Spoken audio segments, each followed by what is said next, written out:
কি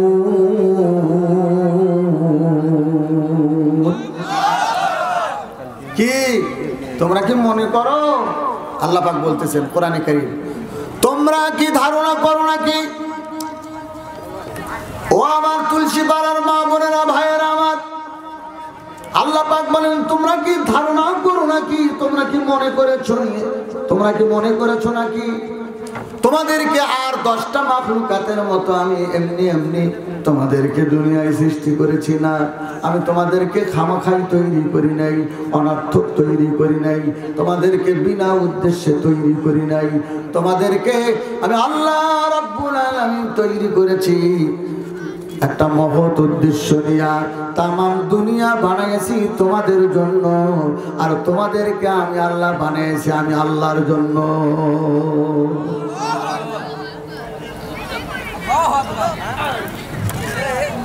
ভাইরা আমার, আস্তে আস্তে বলবো, ধীরে ধীরে শুনবেন।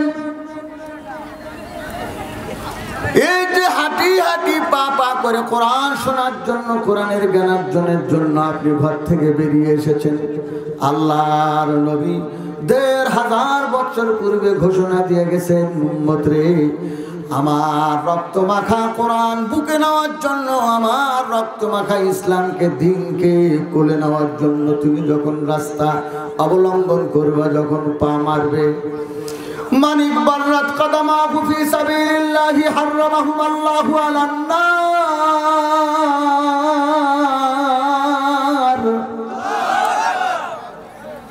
বুখারী শরীফের হাদিস, নবীজি বলেন, ঘর থেকে বের হয়ে যখন তুমি তোমার ঘরের দরজা থেকে যখন পাটা জমিনে ফেলে দাও, আমি তুলসীপাড়া মাহফিলে যাব, গোবিন্দগঞ্জ তাফসীর মাহফিলে যাব, আমি আজকে সতীতলা মাহফিলে যাব, আজকে আমি শ্রীমুখ মাহফিলে যাব, খানাবাড়ি মাহফিলে যাব, খুলশি মাহফিলে যাব, পান্তাপাড়া মাহফিলে যাব,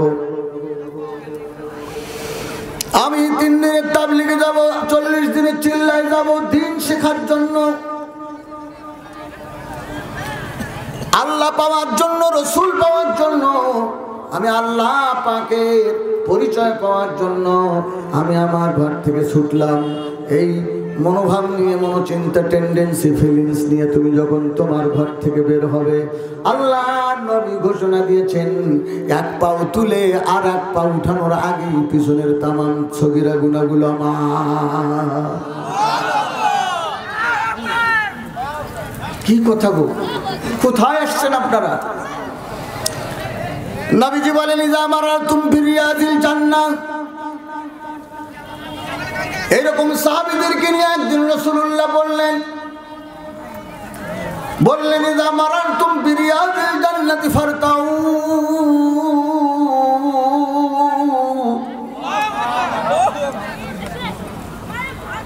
ক্বালা ওয়া রিয়াদুল জান্নাহ ফিল আরদি ইয়া রাসূলুল্লাহ। সাহাবায়ে কেরাম প্রশ্ন করলেন, ওগো আল্লাহর পয়গম্বর, দুনিয়ায় এখনো আমরা বেঁচে আছি, মারা যাই নাই, আপনার মুখে আমরা শুনেছি আপনি যে বললেন যখন তোমরা হাঁটাহাঁটি করবে, চলাফেরা করবে, যাতায়াত করবে, কোথাও যাবে, কোথাও থেকে আসবে, কোথাও ছুটবে, কোথাও তোমরা অবস্থান করবে, সেখানে যদি তোমরা বেহেশতের বাগান দেখো, তাহলে সেই বেহেশতের বাগানে তোমরা বিচরণ করিও, সেই বেহেশতের বাগানে তোমরা থেমে যেও, সেই বেহেশতের বাগানে তোমরা অবস্থান করিও এবং সেখানকার ফল তোমরা ভোগ করিও, সেখানে তোমরা কিছু সময় অবস্থান করবা। সাহাবায়ে কেরাম প্রশ্ন করলেন, ওগো আল্লাহর রাসূল, আমরা শুনেছি কিয়ামত হবে, হাসর হবে, মিজান হবে, এরপরে আখিরাতে মানুষ ফারিকুন ফিল জান্নাহ ওয়া ফারিকুন ফিস সাইর, জান্নাত জাহান্নামে যাবে। আপনি যে বললেন দুনিয়াতে যেখানে যাও, যেখান থেকে আসো, তোমরা এই চলাফেরা করার সময় যদি জান্নাতের বাগান পাও, সেই জান্নাতের বাগানে তোমরা অবস্থান করবা, বসবা। ওগো নবীজি, আমরা বুঝলাম না দুনিয়ার বুকে আবার জান্নাতের বাগান কোথায়? সুবহানাল্লাহ। আমার রিয়াদুল জান্নাতি, ওগো আল্লাহর রাসূল, ফিরাউন এই জমিনে জান্নাতের ইয়া রাসূলুল্লাহ, বুঝলাম না আপনার কথার ভেদ, বুঝলাম না তো। দুনিয়াতে বেহেশত কেমনে হয়? বেহেশত তো আখিরাতে, বেহেশত তো পরকালে। তো দুনিয়াতে বেহেশতের বাগান কোনটা? কি সুন্দর প্রশ্ন সাহাবা একরাম করেছেন। জবাবে আল্লাহ রাসূল বলেন, ক্বালা হালাকুজ যিকর, হালাকুজ যিকর। যেখানে আল্লাহর কোরআন শোনার জন্য মানুষ বিভিন্ন জায়গা, বিভিন্ন স্থান, বিভিন্ন মহল্লা, বিভিন্ন মায়ের সন্তান একত্রিত হয়ে যায় আল্লাহর জিকির করার জন্য। আল্লাহর কোরআন, জিকির মানে কোরআন, জিকির মানে লা ইলাহা ইল্লাল্লাহ, জিকির মানে সুবহানাল্লাহ, জিকির মানে আলহামদুলিল্লাহ, জিকির মানে আল্লাহু আকবার, জিকির মানে নবীজির সুন্নাহ, জিকির মানে আল্লাহর নবীর হাদিস শরীফ। এই কারণে যদি তোমরা 10 মায়ের 10 বেটা একত্রিত হইয়া সেখানে জিকির আরম্ভ করো, লা ইলাহা ইল্লাল্লাহ, লা ইলাহা ইল্লাল্লাহ, এই কালেমার জপমালা দূর হইবে দিলের সব ময়লা। এই কালেমার রৌশনীতে তোর, এই কালেমার রৌশনীতে কবর হবে উজালা, লা ইলাহা ইল্লাল্লাহ, লা ইলাহা ইল্লাল্লাহ, লা ইলাহা। ও তোর নিদানের কাহালে বুঝিতে পারবি, যখন আল্লাহু আকবার। ও তোর মৌতের কাহালে বুঝিতে পারবি তাওহীদ কালিমার কতই গুণ। কালিমা লা ইলাহা ইল্লাল্লাহু বলো রে আমার মন, কালিমা লা ইলাহা ইল্লাল্লাহু বলো রে বুঝমন। আল্লাহু আকবার। এরকম জায়গায় যখন মসজিদে, মাহফিলে, তাফসিরে, তাবলিগে, কোন হক্কানি পীরের খানকাতে যখন তোমরা একত্রিত হবে, আল্লাহ রাসূল বলেন, শোনো, ওই জায়গাগুলো বেহেশতের বাগান। সামিয়ানা না থাকতে পারে বেহেশতের বাগান, বিছানা না থাকতে পারে বেহেশতের বাগান, চট না থাকতে পারে বেহেশতের বাগান, কার্পেট না থাকতে পারে বেহেশতের বাগান, ধানের জমি হতে পারে বেহেশতের বাগান, স্কুলের ফিল্ড হতে পারে বেহেশতের বাগান। সুবহানাল্লাহ জোরে করেন। কোথায় বসছেন আপনারা? মুদ্দাতে উমরে কে দর জান্নাত বুয়াত, কায়বা হুকবা দাখিলে दोज़ख बुआद। कीमते हर चीज़ रादाने के चीज़, कीमते हर चीज़ रादाने के किस्त, कीमते खुद रानादानी अहमो किस्त। কবি বলেন, তুমি সব জিনিসের মান বুঝলে, মূল্য বুঝলে, ধানের মন কত, পাটের মন কত, স্বর্ণের ভরি কত, রূপার ভরি কত, কাপড়ের গজ কত, ঘরের খুঁটির দাম কত, গাছের মূল্য কত, জমির শতক কত, সব তুমি সুন্দরভাবে বুঝতে পারলে, কিন্তু তুমি নিজের দামটা নিজে বুঝতে পারলে না। তোমাকে আল্লাহ কেন তৈরি করেছে এটা তুমি আজ পর্যন্ত জানলে না। ও মা,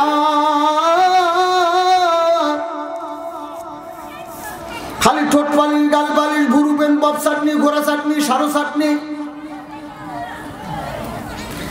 আর একগুলো এখন বাইর হয়েছে,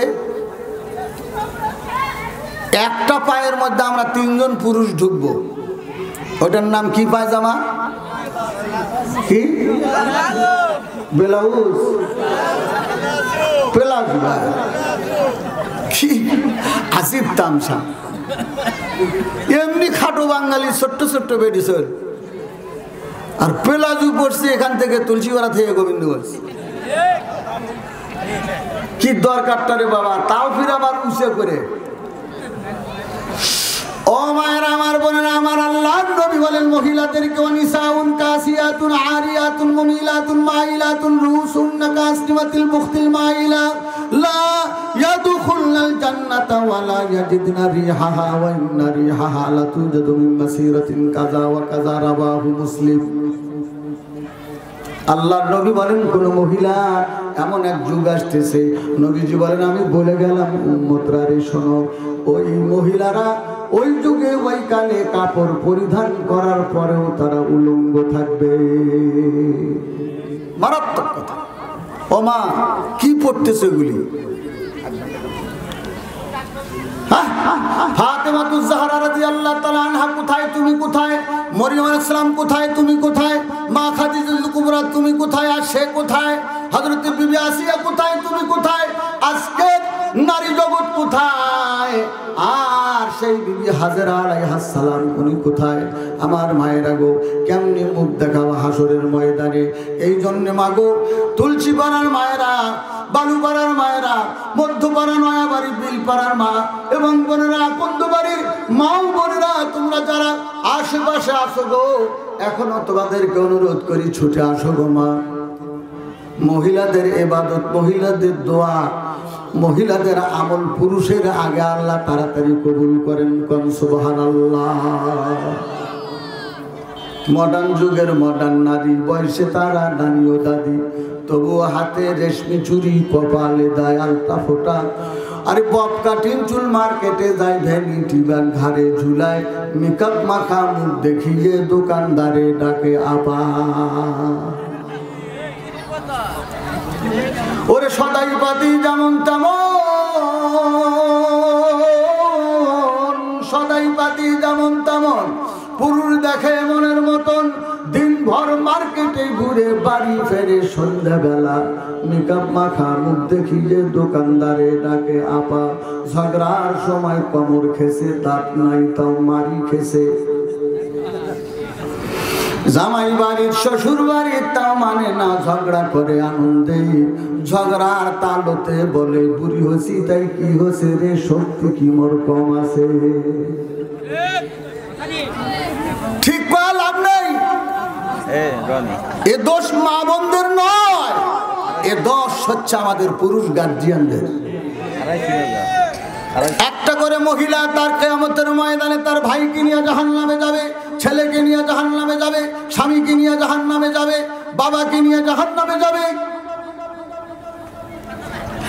যতদিন পর্যন্ত জন্মের পর বিয়ে হয় নাই, বাবার দায়িত্বে ছিল, বাপ মারা গেলে বড় ভাইয়ের দায়িত্বে ছিল। এরপরে যখন স্বামীর সাথে বিবাহ হলো, যখন তখন স্বামীর ঘরে গেল ভাইজান, তখন স্বামীর উপরে দায়িত্ব চলে গেল তার। এরপরে স্বামী মারা গেছে, নিজের সন্তান বুকের ধন, নিজের সন্তান ছেলের ঘরে গিয়ে সে পড়লো। এই জন্যে এই চারো জায়গায় যতগুলি মানুষ তার গার্ডিয়ান, অভিভাবক হিসাবে তাকে জাহান্নামী বানাইছে, যতগুলি লোক তাকে ঠোঁট পালিশ গাল পালিশ মার্কা বানাইছে, যতগুলি লোককে বেনামাজি বানাইছে, বেপরদা বানাইছে, কোরআন হারা করেছে, ইমান হারা করেছে, ইসলাম হারা করেছে, এই লোকগুলোকে কিয়ামতের ময়দানে ওই নারী চিৎকার দিয়ে হাসরের মাঠে বলতে থাকবে, রব্বানা আরিনাল্লাযাইনি আযাল্লানা মিনাল জিন্নি ওয়াল ইনস। আল্লাহু আকবার। তামসা করার জন্য দুনিয়ায় আল্লাহ আমাদেরকে পাঠায় নাই।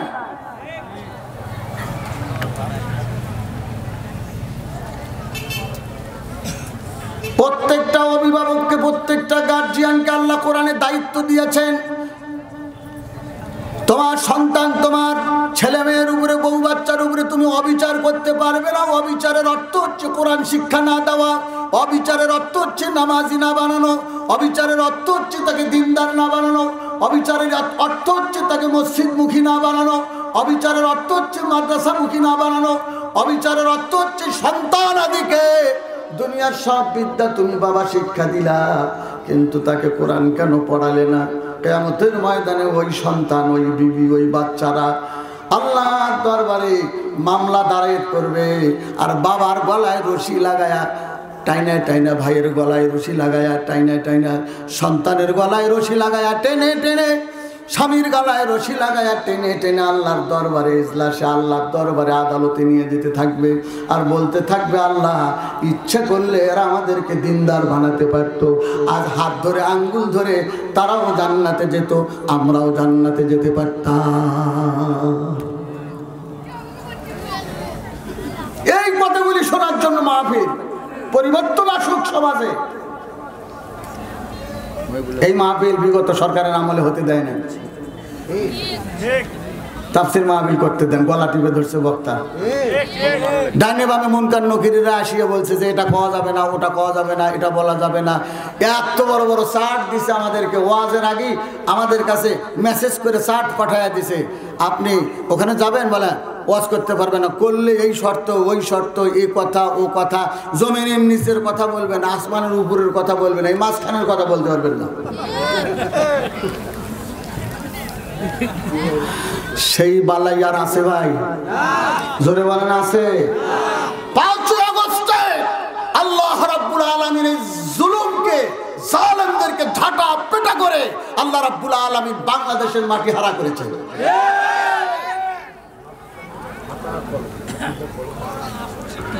তওবা করো যারা আওয়ামী লীগ বিএনপি জাতীয় পার্টি করছিল, বিভিন্ন দল বিভিন্ন পার্টি হোক, সেটা ইসলামী অন ইসলামী, সবাই আমরা গুনাহগার। তওবা সবাই করব। যত দোষ নন্দ ঘোষ খালি আওয়ামী লীগের দোষ নয়, যত দোষ নন্দ ঘোষ খালি হাসিনার দোষ নয়। এই 18 কোটি জনতার মধ্যে 3-4 কোটি হিন্দু ও মুসলিম বাদ দিয়ে বাকি যা আছে টুপিওয়ালা দাড়িওয়ালা মুসলিম জনসংখ্যা, আমাদের সকলেরই এর মধ্যে কম বেশি দোষ আছে। জোরে বলেন ঠিক কিনা? তওবা করে সামনের দিকে আমাদের দেশটাকে গুছিয়ে নিয়ে কোরআনের জন্য এগিয়ে নিয়ে যেতে হবে ইনশাআল্লাহ। নারায়ে তাকবীর, লিল্লাহি তাকবীর। যাক, সেদিকে যাব না, মনে ব্যথা নেবেন না। ও বন্ধুরা আমার, তুলসীপাড়া মাদ্রাসার ভিত্তি থেকে নিয়ে পর্যন্ত এরকম ভাবে শ্রীমুখ মাদ্রাসার সাথে আমি জড়িত, তুলসীপাড়ার সাথে জড়িত। পান্তাপাড়ার মহতাম তো আমাদেরই ছাত্র। গোবিন্দগঞ্জের যতগুলি মাদ্রাসা, সব মাদ্রাসাগুলির প্রায়গুলি। তবে আপনাদের এই মাদ্রাসার বর্তমান মৌলানার নাম কি? মহিবুল্লাহ ভাই, আমার বন্ধু মানুষ।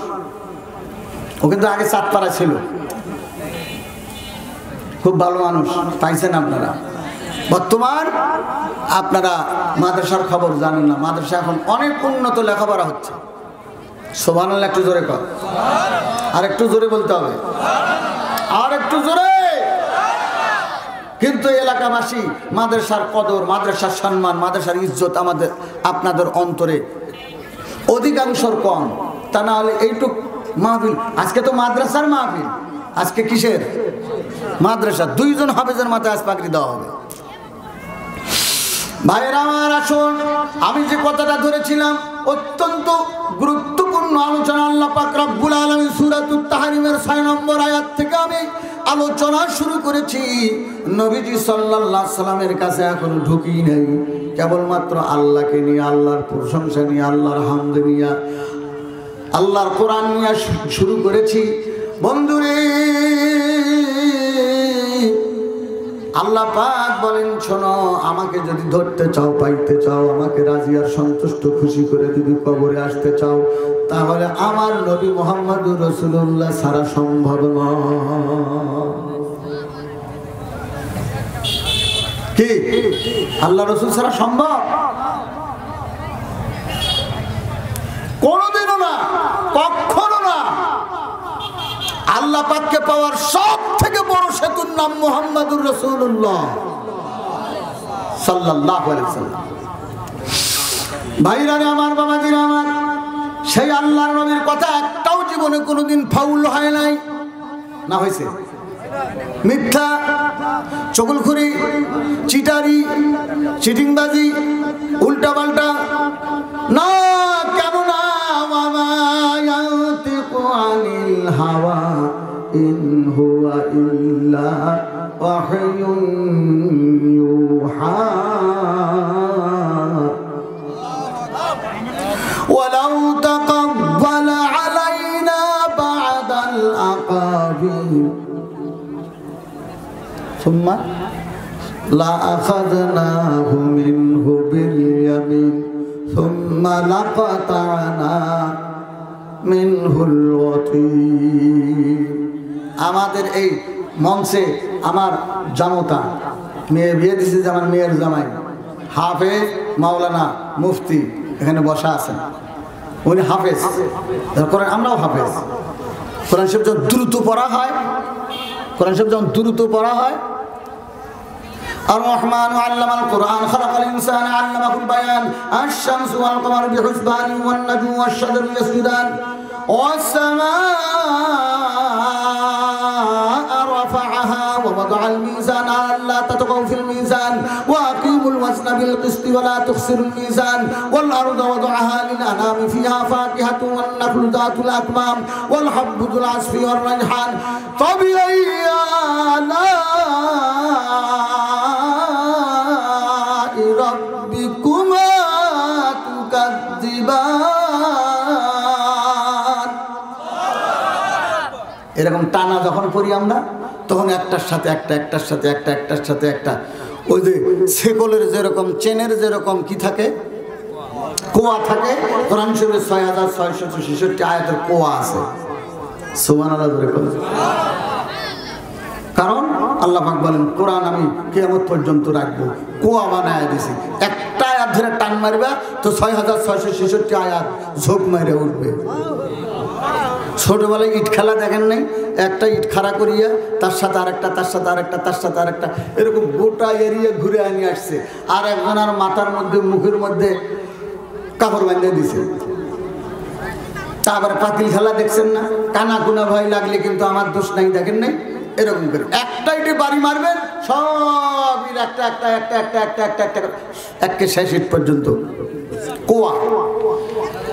আমার বন্ধুগণ, আল্লাহ রাব্বুল আলামিন কোরআনুল কারীমের এরকম কুয়া বানায় দিয়েছেন। এই জন্য ওয়ালাকাদ ইয়াসসারনাল কুরআন লিযিকরি ফাহাল মিন মুদ্দাকির।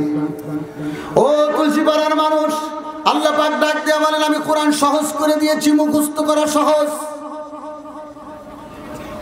পৃথিবীতে এমন কোন কিতাব নাই যার হাফেজ আপনি খুঁজে পাবেন। তাওরাতের হাফেজ পাবেন না, ইনজিলের হাফেজ পাবেন না, জবুরের হাফেজ পাবেন না, রামায়ণের হাফেজ পাবেন না, গীতার হাফেজ পাবেন না, মহাভারতের হাফেজ পাবেন না, ত্রিপিটকের হাফেজ পাবেন না, জিন্দাবিস্তার হাফেজ পাবেন না। তাম দুনিয়ায় যত ধর্মীয় গ্রন্থ আছে কোন গ্রন্থের হাফেজ ভাইজান পাবেন না। এমনকি যত নবীর উপরে যত কিতাব এসেছিল, নবীগণ চলে গেছেন, কিতাবও চলে গেছে, কিতাব আর দুনিয়ায় নাই। ভাইরা আমার, তাদের যে মুজিজা ছিল সে মুজিজাও চলে গেছে। মুসা ইসলামের লাঠি ছিল, সেই লাঠি ছেড়ে দিলে সাপ হতো। এখন হাজারো মুসার অনুসারীরা দুনিয়ায় আছে। ইহুদি জাতি যদি 100 লাঠি ছেড়ে দেয়, একটা সাপও আর হবে না। লাঠিও নিয়ে গেছেন, তার কিতাবও তিনি নিয়ে গেছেন। ঈসা রূহুল্লাহ আলাইহিস সালাতু ওয়াস সালাম ইনজিল কিতাবের অধিকারী হয়েছিলেন, চলে গেছেন। ইনজিল কিতাব চলে গেছে। তাম দুনিয়ায় উদয় অস্ত সূর্য উদয় অস্ত, একজন ইনজিলের হাফেজ ভাইজান পাবেন না।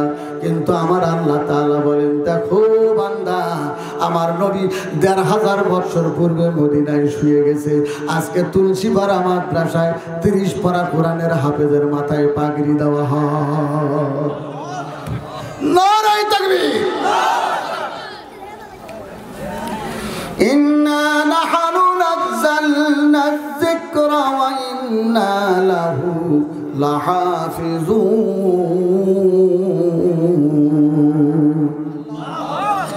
কোরআন নাযিল করেছি আমি, হেফাজত আমার দায়িত্ব। কোন মেম্বার, চেয়ারম্যান, এমপির গোষ্ঠীকে আমি দেই নাই। কোন মন্ত্রী, কোন প্রেসিডেন্ট, কারো হাতে আমি কোরআন হেফাজতের দায়িত্ব দেই নাই। কোরআন নাজিল করেছে আমি, এর পাহারাদারির দায়িত্ব, এর সংরক্ষণের দায়িত্ব। লাহু লাহাফিজুন, অবশ্যই আল্লাহ পাক বলেন আমি আর জিম্মেদারি নিয়েছি। কেমনে? এই ছোট্ট ছোট্ট বাচ্চা সিনাকে আমি কোরআনের জন্যে আমি একবারে এমন ওপেন করে দিয়েছি, কথা বলতে পারে না, গোল্লায় শুট খেলে বেড়ায়, ফুটবল খেলে বেড়ায়, ছোট্ট ছোট। আমারই 2 বাচ্চা। এই যে আমার আব্দুল হামিদ, উনি কিন্তু আমার বিয়েই হন। তুলসীপাড়ার সাথে আমার, বোঝেন না, ওনার মেয়ে কিন্তু আমার আপন বোনের ছেলের সাথে বিয়ে হয়েছে। বিয়ে হাফেজ জুবায়ের, মাওলানা জুবায়ের। একটা ফ্যামিলির থেকে 11 জন কোরআনের হাফেজ। আমার এই বাবার, আমার আব্বার ফ্যামিলিতে 7 জন দাওরা পাস আলেম এবং উলুমুল হাদিস, মুহাদ্দিস, মুফতি। সুবহানাল্লাহ বলবেন না? ঠকি নেই তো আমরা, তা আপনারা ঠকবেন কেন? ভাইরা রে আমার, বাবাজিরা আমার, ঠকবেন না কোনোদিন। ছোট্ট দুটা ঘটনা বলে আপনাদেরকে একটু বুঝতেই লক্ষ্য করুন। হ্যাঁ, জগৎ বিখ্যাত যারা খলিফাগিরি করে গেছেন তার মধ্যে একজন ছিলেন খলিফা মামুনুর রশিদ।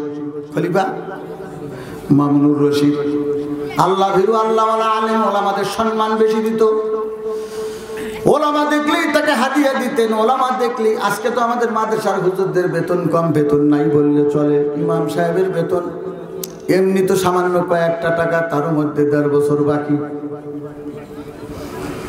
মুয়াজ্জিন সাহেবের কথা তো বলাই যাবে না। মসজিদে ঢুকেই আগে কাতারের মধ্যে ঘষা দিয়ে ধুলা বাইর করে কয় মুয়াজ্জিন কোথায় গেছে। এখানে ধারের গুকানো, শিকার গুকানো। কেরে সেক্রেটারি, সভাপতি, মসজিদ কমিটি, তোর হাত কি ক্ষয় যাবে নাকি ওই ধারের গু? আর ওই শিকার গু পরিষ্কার করলে তোমার হাত কি ক্ষয় যাবে নাকি ভাইজান? উনি একজন গরিব মানুষ, ছেলে মেয়ে, বউ বেটি, সংসার নিয়ে সে চলতে পারে না। 1.5 বছর হলো বেতন ঠিক মতো দাও না, যাও দাও তাও তার সংসার চলে না। হয়তো গেছে কোথাও কোনো কাজের জন্য, আর তুমি গিয়া সেখানে তুমি এক একটা তুমি পুরানি শার্ট মারতেছো আর বলতেছো উনি গেছে কোথায়। তুমি কি জানো এই মসজিদ যদি তুমি পরিষ্কারের কাজে তোমার হাত লাগাও, আল্লাহ রাব্বুল আলামিন তোমার গোষ্ঠী শুদ্ধা জান্নাতি বানায় দিবে। কি এই আল্লাহর ঘর, মসজিদ, এই মাদ্রাসা। ভাইরা রে আমার, বাবাজিরা আমার, তো যে কথাটি বলতেছিলাম, পরিষ্কার করলেই কিন্তু, হাত লাগালেই কিন্তু সওয়াব। তার মানে আমি এই বলছি না মুয়াজ্জিন সাহেব চুপচাপ থাকবে, কাজ করবে না, তা নয়। দায়িত্ব পালন করতে গিয়ে যদি ত্রুটি হয়ে যায়, আপনারা সেখানে সহযোগিতা করবেন। এই সহযোগিতার জন্যই তো কমিটি রাখা হয়েছে। মসজিদ মাদ্রাসার কমিটিকে 5টা শর্ত দেওয়া হয়েছে। 5 শর্তের মধ্যে থাকলে কমিটিতে থাকবা, 5 শর্তের মধ্যে না থাকলে আল্লাহর রাস্তে তুমি তোমার জায়গা থেকে সরে যাবা, নইলে কিন্তু গোষ্ঠী শুদ্ধা জাহান্নামে যাওয়া লাগবে। মাস্তানি করার জায়গা এটা নয়, এটা খেদমতের জায়গা। সুবহানাল্লাহ জোরে কর। কমিটি ভালো পাইছেন, শিক্ষক ভালো পাইছেন, খালি তত্তর করে মাদ্রাসা এগিয়ে নিয়ে যাবেন। সুবহানাল্লাহ জোরে কর। এই কমরটা প্রায় 37 বছর হলো বসে বসে আমি ওয়াজ করি। 88 সালে ওয়াজ ধরছি, এটা 2024। গাইবান্ধা জেলার মধ্যে যদিও আমাকে দেখতে দেখা যায় যে না, আমি কই যে একজন আমার ছাত্রী ভর্তি করতে আসছে। আমি বললাম যে আমি তো এখানে 33 বছর। 33 বছর তো আপনার বয়সই নয়। ওই বেচারা কয় আপনার 33 বছর তো বয়সই নয়। ভাইরা আমার দেখতে তাই মনে হয়। এটা কোরআনের খেদমতের কারণে। আমি আপনাদেরকে বলি, কোরআনুল কারীম থেকে 3 জায়গা থেকে আয়াত পড়েছি, সেদিকে যদি ঢুকি, আমার বন্ধুগণ মাওলানা আবুল খায়ের আনসারী সাহেব, তার সময় কমে যাবে। আমি ওনাকে আজকে সময় মতো ওনার ফ্লোর দেব। তার আগে ভাই একটু না, আমি আমার জুত তুমি বুঝবে, তুমি ওয়াজ করতেছ, কমরটা সোজা করে নিয়ে যাবে। কি রাগ করতেছেন আপনারা? আপনারা আমার একদম কাছের মনের মানুষ। আমি যখন এই গোবিন্দগঞ্জে ওয়াজ করি তখন অত ভাষার দিকে তাকাই না, পয়েন্টের দিকে তাকাই, মৌজু বিষয় আমার সাবজেক্টের দিকে তাকাই না। আমি মনে করি কিভাবে আমার জনগণ বুঝবে, সেইভাবে সাদামাটা ভাষায় আমি বলার চেষ্টা করি। হ্যাঁ, আপনারা কাছের, আমিও আপনাদের কাছের। চুয়াডাঙ্গা সেদিন গেছিলাম, পয়েন্ট টু পয়েন্ট আউট করছি, আলোচনা করছি। আজকে কয়েকটা আয়াত পড়ছি, সে কয়েকটা আয়াতের মূল বক্তব্যটাই হচ্ছে আমার আপনার উপরে আল্লাহ তাআলা কিছু জিম্মাদারি দিয়ে দুনিয়াতে পাঠাইছেন। সুবহানাল্লাহ, একটু জোরে কর। দায়িত্ব দিয়ে দুনিয়াতে আল্লাহ পাক মানুষকে সৃষ্টি করেছেন। সেই দায়িত্বগুলি পালন করার নাম, হকগুলি আদায় করার নাম মানবতা, হকগুলি আদায় করার নাম মনুষ্যত্ব। পৃথিবীতে যত সৃষ্টি, সব সৃষ্টি মানুষের খেদমতের জন্যে, মানুষের খাদেম, মানুষের উপকারার্থে। কোনোটা দেখা, কোনোটা খাওয়া, কোনোটা চলা, কোনোটা চিকিৎসা, কোনোটা চিত্ত বিনোদন, কোনোটা তার আবহাওয়া এবং পরিবেশের জন্য। আর মানুষ সৃষ্টি করা হয়েছে আল্লাহর জন্য। এটা হচ্ছে মূল আমার বক্তৃতার মূল মৌজু বিষয়, সে কী দায়িত্ব। ওই যে কথার মাঝে একবার বললাম আমি আপনাদেরকে, সন্তানদের উপর অবিচার করতেছি, আমাদেরকে দিন হারা, ইমান হারা, ইসলাম হারা করেছে।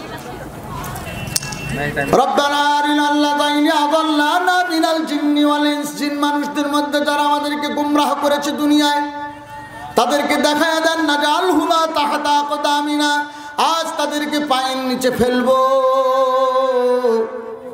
ইস, গোটা হাসরের ময়দানে কোটি কোটি মানুষ, আদম থেকে কিয়ামত পর্যন্ত সমস্ত মানুষের মধ্যে বাবাকে নিয়ে পায়ের নিচে ফেলবে।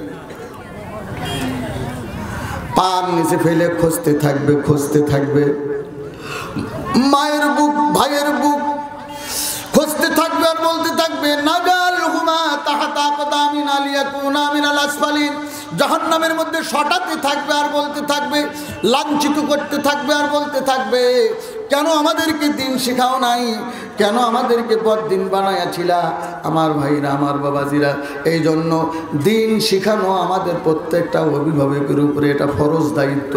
আল্লাহ তাআলা বলেন ইন্নাল্লাহা ইয়ামুরুকুম আন তুআদ্দুল আমানাতি ইলা আহলিহা, নিশ্চয় নিশ্চয় আল্লাহ তাআলা তোমাদেরকে নির্দেশ করছেন আন তুআদ্দুল আমানাতি ইলা আহলিহা, তোমাদেরকে আল্লাহ তাআলা যত আমানত দান করেছেন, তোমাদেরকে যত দায়িত্ব দান করেছেন, হক হুকুক দান করেছেন, সেই আমানত যার কাছ থেকে তোমরা পেয়েছো সেই প্রাপকের নিকট সেই আমানত, সেই দায়িত্বগুলি পৌঁছে দিও।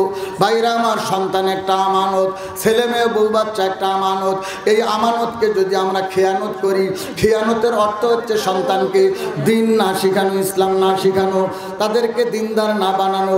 আমার ভাইরা, বাড়ির মধ্যে এতগুলি মানুষ, বছরের পর বছর যায়, যুগের পর যুগ যায়, অথচ পুরা ফ্যামিলি মিলে একটা মানুষ নামাজি নাই।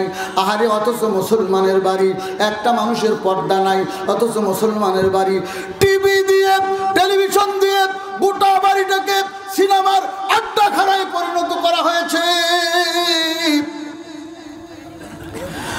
মসজিদের পাশে বাড়ি, অথচ ভলিউম বাড়ায়া দিয়া টিভির, ভাইরা আমার, গান আর ড্যান্স আর মোবাইলের বিভিন্ন বন্ধুরা আমার কি বলে ওটাকে, গ্রুম গ্রুম গ্রুম গ্রুম করে বাজে, ওটার নাম নাকি, হ্যাঁ, বক্স বাজায়। ভাইরা রে আমার, বাবাজিরা আমার, আল্লাহর ঘরের দেয়ালের সাথে, আল্লাহর নবীর ঘরের মাদ্রাসার দেয়ালের সাথে গ্রুম গ্রুম করে আপনার ওই গানের আওয়াজ যায়, ধাক্কা লাগতেছে। আপনি মারামারি লাগলে, বউ স্বামী কাজে লাগলে পারে ধরো, মারো, টাইনে আনো, ছিঁড়া ফেলাও, কি এক শুরু করে দেন, তার গালিগুলোজ, খারাপ ভাষা, ওই মসজিদ মাদ্রাসা, ওই কোরআনের পাতায় গিয়ে গিয়ে ধাক্কা লাগতেছে। একবারও কি ভয় হয় না? আমি নিজেও ইসলাম মানি না, অথচ এই ইসলামের যে শেয়ারগুলি, ইসলামের যে এই প্রতীকগুলো, যেরকম আমার ভাইরা ভোটের সময় চেয়ারম্যানের একটা প্রতীক থাকে, ওই রকম এই দুনিয়ার মানুষকে জান্নাত দেওয়ার জন্য এই মসজিদ মাদ্রাসাকে আল্লাহ প্রতীক বানাইছেন। জোরে কান সুবহানাল্লাহ। সেই জন্য বলছি ভাইরা আমার, অনেকগুলি ঘটনা আমার মাথার ভিতরে গিজ গিজ করতেছে, বলার আমার সুযোগ হচ্ছে না, কারণ আমি টাইম যেহেতু কম, আমার অতিথিগণ এসেছেন, প্রধান বক্তা পিছনে আছেন, মানুষ আজকে আপনারা কম হয়েছেন। দায়িত্ব এটাই, আপনারা আজকের থেকে তওবা করে নিয়ে যাবেন। আল্লাহ যে দায়িত্বগুলি দিয়ে আমি দুনিয়ায় আসছি, আমার নিজের বডিটা আমার দায়িত্ব আল্লাহ দিয়েছেন, এটা আমার জন্য আমানত। আমার চোখ আমি যেখানে সেখানে ব্যবহার করতে পারবো না, আমানতের খিয়ানত হবে। আমার কান আমি যেখানে সেখানে ব্যবহার করতে পারবো না, এটা আমানতের খিয়ানত হবে। আমার হাত আমি যেখানে সেখানে ব্যবহার করতে পারবো না, আমানতের খিয়ানত হবে। পা যেখানে সেখানে ব্যবহার করতে পারবো না, আমানতের খিয়ানত হবে। আমার জ্ঞানকে, আমার বিবেককে যেখানে সেখানে আমি লাগাতে পারবো না, আমানতের খিয়ানত হবে। কারণ মাথার চুল থেকে পায়ের নখ পর্যন্ত গোটা দেহটা আমার নয়, আমার বাবার নয়, এটা আল্লাহর দেওয়া আমানত। কারে বলে কোরআন শরীফ, ইন্নাল্লাহা ইয়া'মুরুকুম আন তুআদ্দুল আমানাতি ইলা আহলিহা।